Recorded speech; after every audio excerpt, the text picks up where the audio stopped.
बिस्मिल्लाहिर्रहमानिर्रहीम। अस्सलाम वालेकुम स्टूडेंट्स, उम्मीद है आप सब खैरियत से होंगे और आप देख रहे हैं मेरा YouTube channel math with Usman Ansari. आज के लेक्चर में बच्चों हम class 9 mathematics unit number 9 exercise 9.1 का क्वेश्चन नंबर 5, 6 और 7 सॉल्व करेंगे। इससे पहले लेक्चर में हमने इसके क्वेश्चन नंबर 1, 2, 3 और 4 किए थे। जिन बच्चों ने अभी तक ये सवाल नहीं किए उनका लिंक मैंने डिस्क्रिप्शन में दे दिया है, वो वहाँ से देख सकते हैं। क्वेश्चन नंबर 5 बच्चों हमारे पास है। ये जो हमारे पास होते हैं ना स्टेटमेंट वाले, इनसे घबराना नहीं होता, बिल्कुल आसान रहते हैं। सिर्फ आपने स्टेटमेंट को इसको समझना है कि स्टेटमेंट में क्या क्या रहा है। A plank is placed straight up stairs that 20 centimetre wide and 60 centimetre deep. Plank कहते हैं एक फट्टे को, ठीक है, लकड़ी का कोई फट्टा है। इस प्लेस स्ट्रेट सीधा रखा हुआ है, अप स्टेयर यानी सीढ़ी के ऊपर रखा हुआ है। सीढ़ी जो हमारे पास होती है बच्चों वो स्लोप की तरह से होती है, यानी प्लेन स्लोप होती है ढलवान की तरह से। 20 centimetre wide and 60 centimetre deep, यानी जो 20 सेंटीमीटर क्या है चौड़ा है और 16 सेंटीमीटर गहरा है। जैसे देखिए उसने शक्ल बनाई है, ये हमारे पास एक सीढ़ी के ऊपर फट्टा रखा हुआ है। वो कह रहा है कि यहाँ से ये जो है ये 20 सेंटीमीटर की चौड़ाई है और 16 सेंटीमीटर की क्या है गहराई है। A rectangular box of height 8 centimeter and width x centimeter is placed on a stair under the plank। एक वो कह रहा है कि रेक्टेंगुलर शक्ल का जो हमारे पास डिब्बा है, यानी कि मुस्ततील शक्ल का डब्बा, इसकी हमारे पास ऊंचाई 8 सेंटीमीटर है और उसकी जो हमारे पास विड्थ है चौड़ाई वो x यानी हमने मालूम करनी है कितनी है। वो कहाँ रखा है? फट्टे के नीचे रखा हुआ है, ठीक है। ये फट्टे के नीचे रखा हुआ है एक मुस्ततील शक्ल का एक बॉक्स है। 8 सेंटीमीटर इसकी हमारे पास हाइट है और x सेंटीमीटर हमारी इसकी विड्थ है जो हमने मालूम करनी है। Find the value of x की वैल्यू फाइंड करें। बिल्कुल आसान है, हमने वही इसमें इस्तेमाल करना है। सिमिलर ट्रायंगल वाले असूल को इस्तेमाल करते हुए हम इसको सॉल्व कर लेंगे। बच्चा सवाल हमने पढ़ लिया वहां से। अब यहाँ से हम लिख लेते हैं, हमारे पास कुछ चीजें उसने गिवन है। Width of rectangular box, rectangular box की हमारे पास चौड़ाई कितनी है जो हमने मालूम करना है, वो हमारे पास कितनी है, यहाँ से लेकर इतनी x है, ठीक है। इस तरह हम हाइट ऑफ रेक्टेंगुलर बॉक्स, इसकी हमारे पास हाइट कितनी दी हुई है बच्चों, यहाँ से 8 सेंटीमीटर। अब एक दूसरा ये विड्थ किसकी आ गई है, रेक्टेंगुलर बॉक्स की, और हाइट भी रेक्टेंगुलर बॉक्स की। अब जो हमारे पास प्लैंक है यानी फट्टा जो है, अब इसकी हम क्या निकाल लेते हैं, हाइट और इसकी विड्थ निकाल लेते हैं। विड्थ ऑफ प्लैंक ये यहाँ से लेकर यहाँ तक यानी 20 सेंटीमीटर हमारे पास आ जाएगी। जैसे देखें x है, इस तरह ये इसकी चौड़ाई है तो ये भी इसकी चौड़ाई हो जाएगी। और हाइट आ जाएगी, हाइट ऑफ प्लैंक हमारे पास आ जाएगी 16 सेंटीमीटर, क्योंकि सेंटीमीटर है तो इसलिए सेंटीमीटर साथ लगाएंगे। बच्चे अब सिमिलर ट्राइंगल वाला असूल इस्तेमाल करके इसको हमने सोल्व कर लेना है। अब सिमिलर ट्राइंगल जैसे ये हमारे पास क्या है, इसकी विड्थ है, इसी तरह इसकी विड्थ ले लेंगे। एक की रेशो ये ले लेंगे विड्थ वाली और दूसरी रेशो क्या ले लेंगे, हाइट वाली। इसकी हाइट ये है रेक्टेंगुलर की, तो इसकी हाइट हमारे पास ये है। अब इसको लिख लेते हैं हम। यहाँ से बच्चे सिमिलर ट्राइंगल वाला हमारे पास असूल इस्तेमाल करेंगे। अब विड्थ ऑफ रेक्टेंगुलर बॉक्स, ये रेक्टेंगुलर बॉक्स है, ये इसकी विड्थ आ गई हमारे पास, ठीक है। और विड्थ ऑफ द प्लैंक, ये प्लैंक की विड्थ आ गई 20, ठीक है, यहाँ से लेकर यहाँ तक 20 centimetre. Height of the rectangular box, ये हाइट आ गई है 8 centimetre. Height of the plank, height height आ गई प्लैंक की 16 सेंटीमीटर। इनकी वैल्यूज पुट करेंगे और x की वैल्यू निकाल लेते हैं। अब वैल्यू, पहले की वैल्यू हमारे पास क्या आ जाएगी, x आ जाएगी इसकी, यानी विड्थ ऑफ रेक्टेंगुलर बॉक्स। अब विड्थ ऑफ प्लैंक, प्लैंक की विड्थ कितनी है हमारे पास 20, ठीक है। Height of the rectangular box, height कितनी रेक्टेंगुलर बॉक्स की हमारे पास, यहाँ से लेकर यहाँ तक आ जाएगी 8 सेंटीमीटर, ठीक है। और height of the plank, height of of the प्लैंक यहाँ से यहाँ तक आ जाएगी 16 centimetre. x is equal to 8/16 multiply by, यहाँ से यहाँ पर बच्चों ये क्या है, डिवाइड है, दूसरी साइड पे जाकर मल्टीप्लाई हो जाएगा। अब इसको सॉल्व कर लेते हैं, कटिंग कर लें।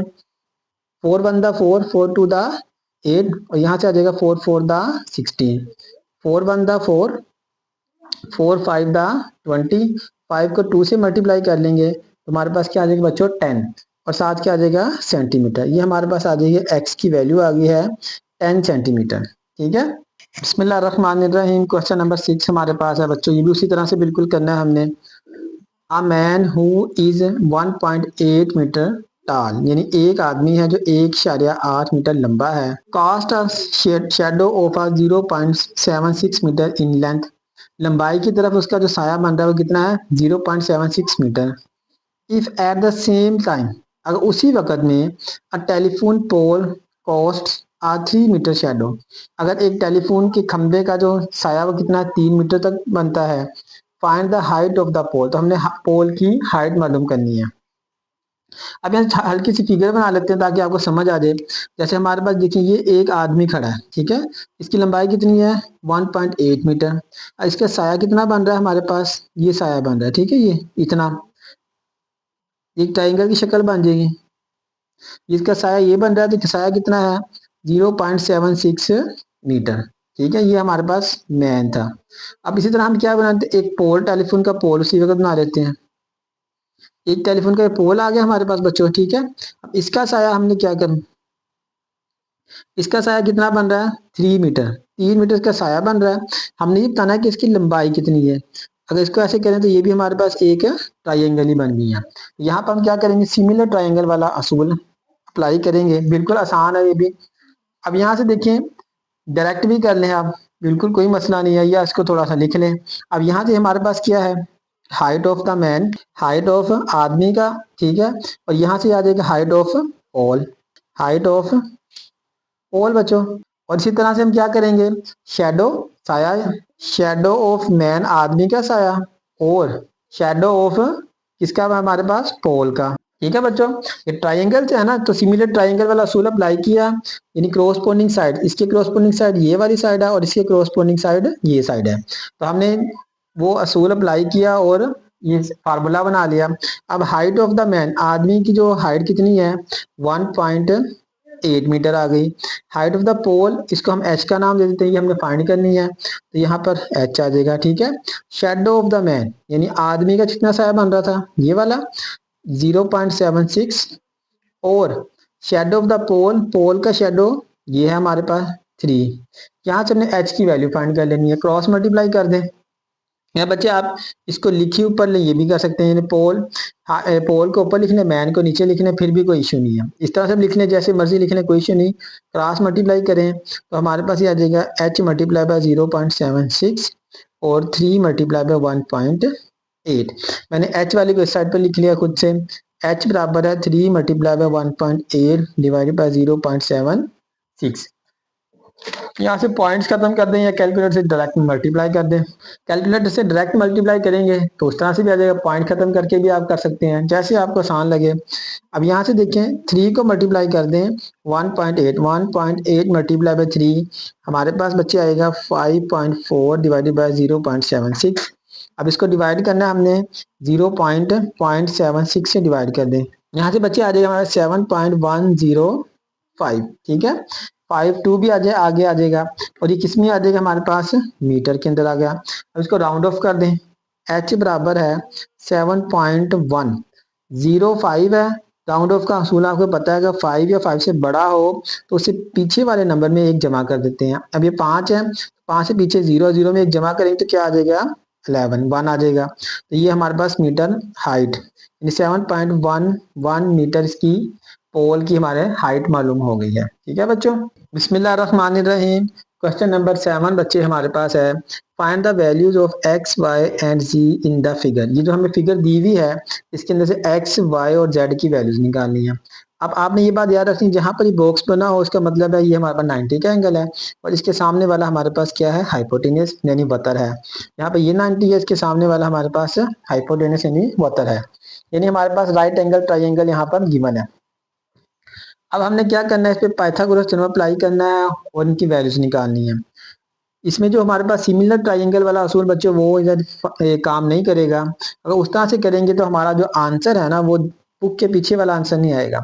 अगर तो हम इस पर पाइथागोरस थ्योरम अप्लाई करेंगे तो हमारे सारे के सारे आंसर किस में आएंगे, बुक के जो पीछे हैं सेम टू सेम वही आएंगे।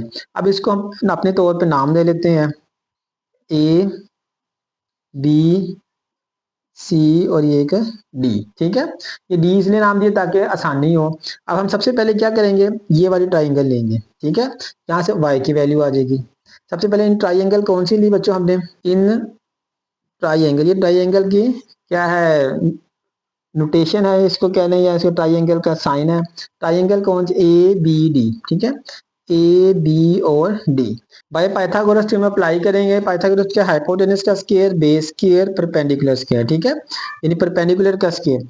अब यहाँ से आपने ये निकाल लेना है जो हमारे पास 90 का इसके सामने हमारे पास क्या आएगा, हाइपोटेनस यानी वतर आ जाएगा। ये हमारे पास 10 है। अब इसको बेस रख लें या इसको बेस रख लें, इसमें कोई मसला नहीं है। अगर इसको बेस रखेंगे तो ये परपेंडिकुलर, अगर ये बेस रखेंगे तो ये परपेंडिकुलर। ठीक है बच्चों, हम बेस 6 रख लेते हैं। 6 का स्क्वायर प्लस वाई का स्क्वायर। 10 का स्क्वायर सबको पता है, 10 मल्टीप्लाई बाय 10 100। 6 का भी पता है 36 प्लस वाई स्क्वायर। यहाँ से वैल्यू निकालनी हमने वाई की, 36 उधर जाएगा, 100 minus 36 is equal to y square. 100 में से 36 को माइनस कर देंगे, 64 वाई स्क्वायर। और वाई का हम ले लेंगे स्क्वायर रूट ले लेंगे दोनों तरफ। यहाँ से हमारे पास वाई बच्चे आ जाएगा 8 और ये क्या आ जाएगा सेंटीमीटर। और लिख लेते हैं वाई बराबर है 8 सेंटीमीटर। ठीक है, y की वैल्यू हमने निकाल लिया। अब हमने बाकी दो की वैल्यूज निकालनी है। किस किस की निकालनी है, x की और z की निकालनी है। अब हम क्या करते हैं, ट्राइंगल बड़ी वाली ट्राइंगल ले लेते हैं सबसे पहले। ठीक है, अब बड़ी ट्राइंगल हम ले लें या छोटी ट्राइंगल ले लें, उसमें कोई फर्क नहीं, मसला नहीं। अब हम लेते हैं इन ट्राइंगल ए बी सी। अब ए बी सी में पाइथागोरस थ्योरम अप्लाई करेंगे। पाइथागोरस थ्योरम आपको पता है हमारे पास क्या है, हाइपोटेनस का square is equal to base square plus perpendicular square. ठीक है बच्चों, अब इस बड़ी ट्राइंगल में देखिए आप जरा, ये बड़ी ट्राइंगल हमारे पास है। अब इसके अंदर हमारे पास 90 के सामने ये क्या है हमारे पास, हाइपोटेनस। अब ये पूरा का पूरा हाइपोटेनस आपने इसको निगलेक्ट कर देना है। ठीक है, अब यहाँ से लेकर इतना पार्ट यानी सी डी एक्स है और डी से बी तक कितना है 6, तो ये पूरा कितना आ जाएगा हमारे पास 6 प्लस एक्स। ठीक है, ये 6 प्लस एक्स आ गया और यहाँ से हमारे पास बेस क्या आ गया z और परपेंडिकुलर 10 आ जाएगा। ठीक है बच्चों, ये हाइपोटेनस हमारे पास 6 प्लस एक्स का स्क्वायर और बेस हमारे पास कितनी थी z का स्क्वायर और परपेंडिकुलर 10 का स्क्वायर। और यहाँ से देखें 6 प्लस एक्स का और ये है हमारे पास a प्लस बी का square, algebraic A square plus B square plus 2ab। ये फार्मूला अप्लाई कर दें, यहाँ से इसको ओपन कर दें तो यहाँ से आ जाएगा बच्चों 6 का स्क्वायर ए स्क्वायर एक्स का स्क्वायर प्लस 2 6 और x is equal to z square plus 10 का स्क्वायर 100 आ जाएगा। 6 का square 36 plus x square plus 6 to the 12x और 100 को भी हम इस साइड पर ले आते हैं, minus 100 is equal to z square को उस साइड पर रहने देते हैं। ठीक है, एक मरतबा 100 में से 36 को माइनस कर दें, एक्स स्क्वायर प्लस 12x और ये माइनस के हमारे पास बच्चे क्या आ जाएगा 64। ये 100 में से 36 को माइनस करें 64 is equal to z square. इसको हम नाम दे देते हैं 1 का। अब दो दफा अप्लाई कर दिया, अब तीसरी दफा भी हमने अप्लाई करना है। तीसरी दफा कहाँ अप्लाई करना है जरा गौर से देखें, तीसरी ट्राइंगल हमारे पास कहाँ बन रही है बच्चे। अब ये बात याद रखनी, देखें ये हमारे पास इधर से परपेंडिकुलर आया, यहाँ पर ये 90 है। जब ये 90 है, ये स्ट्रेट लाइन है, तो ये वाला भी क्या होगा हमारे पास 90 डिग्री होगा। ये भी हमारे पास क्या बन गई, एक राइट एंगल ट्राइंगल बन गई। अब तीसरी लेंगे ए डी और सी, ए डी सी, इसके सामने ये जेड हमारे पास अब क्या बन जाएगा हाइपोटेनस। एक बेस है और एक परपेंडिकुलर, यानी एक हमारे पास बेस आ गया और एक परपेंडिकुलर और जेड हमारे पास क्या है हाइपोटेनस। अब ट्राइंगल कौन सी लेनी है हमने, इन ट्राइंगल ए डी और सी। ठीक है बच्चों, यानी ए डी और सी ट्राइंगल लिया। पाइथागोरस थ्योरम अप्लाई करेंगे, हाइपोटेनस का square is equal to base square plus perpendicular square. ठीक है बच्चों, अब हाइपोटेनस हमें पता है कितना, हाइपोटेनस क्या है, हाइपोटेनस जेड है, एक एक्स है और एक वाई, यानी बेस और परपेंडिकुलर एक्स वाई है और हाइपोटेनस जेड है हमारे पास। यहाँ से बच्चे हमारे पास आ जाएगा, देखें जेड का स्क्वायर बराबर है x square plus y square. अब जेड स्क्वायर को जेड स्क्वायर ही रहने देंगे, एक्स की वैल्यू हमने वाई की एक्स की वैल्यू एक्स ही रहने देंगे, वाई की वैल्यू हमने निकाली थी, क्या निकाली थी 8, 8 का स्क्वायर आ जाएगा। ठीक है, अब 8 का स्क्वायर क्या आ जाएगा 64। यहाँ से बच्चे आ जाएगा जेड स्क्वायर बराबर है एक्स स्क्वायर प्लस 64, इसको हम क्या देते हैं 2। अब जेड की वैल्यू देखें, इधर से देखें बच्चे, यहाँ पे जेड स्क्वायर है, इक्वेशन 1 हमने कहा था, z की वैल्यू हमने निकाल ली है एक्स स्क्वायर प्लस 64। अब यहाँ पर एक्स स्क्वायर प्लस 64 z की वैल्यू पुट कर दें। यहाँ से बच्चे देखें इक्वेशन नंबर 1 यहाँ पर मैंने लिखी है, अब z की वैल्यू जो है हम इस इक्वेशन के अंदर पुट कर देते हैं। ये z की वैल्यू इस इक्वेशन के अंदर पुट कर दे, एक ही बात है, put value of z square in equation 1, ठीक है। या इन दोनों को कंपेयर कर लें, यानी जिस तरह से मर्जी कर सकते हैं। z की वैल्यू z स्क्वायर की वैल्यू इक्वेशन 1 में पुट कर दें, इक्वेशन 2 में पुट कर दें, या करने कंपेयरिंग कर लें, z स्क्वायर कैंसिल हो जाएगा, बाकी दोनों इक्वल आ जाएंगे।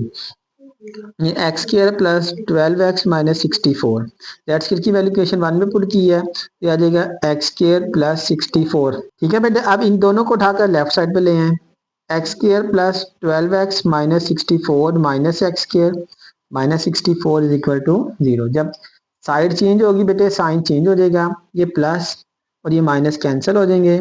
यहाँ से 12x 64 और 64 128, तो माइनस 128 माइनस कैसे लिया है, दोनों के साथ माइनस है, तो ऐड करेंगे तो माइनस 128 आ जाएगा। तो यहाँ से 12x बराबर है 128, x बराबर है 128 ओवर 12। अब यहाँ से हमने क्या करना है बच्चों, 4 पे कटिंग करते हैं। 4 1 दा 4, 4 2 दा 8, 4 3 दा 12 और 4 2 दा 8 और 4 3 दा 12। यहाँ से आ जाएगा 32/3। अब ये 32/3 को हम क्या कर लेंगे, डिवाइड कर लेंगे। डिवाइड 32 को अंदर रखें, 3 पर डिवाइड 3 10 दा 32 हमारे पास बाकी रिमाइंडर बचेगा। यहाँ से देखिए जो रिमाइंडर बचता है वो सबसे ऊपर, और जो हमारे पास ये क्वेश्चन है वो साइड पर आ जाएगा।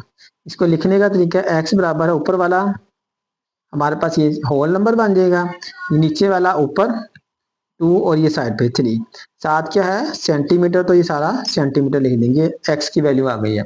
अब जब x की वैल्यू आ गई है तो z की वैल्यू निकालना बच्चे बिल्कुल मुश्किल नहीं है।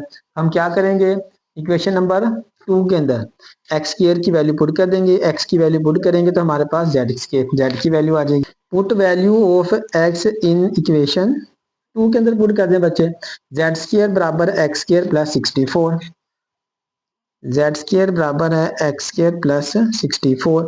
यहाँ से आ जाएगा हमारे पास x की वैल्यू क्या है, यहाँ रखेंगे 32/3, ठीक है। ये रखेंगे तब भी वही हमें ब्रेक करना पड़ेगा। अब ब्रेक हुई हुआ लेते हैं, 32/3 का स्क्वायर प्लस 64।